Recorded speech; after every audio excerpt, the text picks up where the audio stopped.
يتاكل، الحديد ده بيتاكل اهو.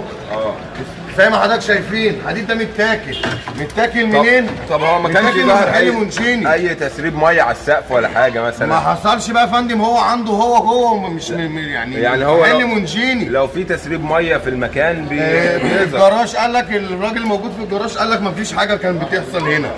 وهو باين مفيش السقف حاجه برضه ما حصلت. فيهوش حاجه. بص حضرتك ده متاكل.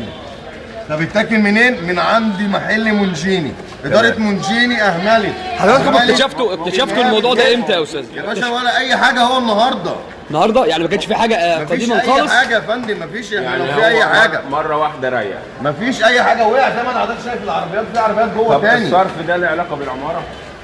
ما هو ده الصرف اللي من تحت ده بتاع العماره. بص حضرتك صرف العماره اهو، صرف العماره اهو حضرتك نازل ماشي من تحت الخرسانه.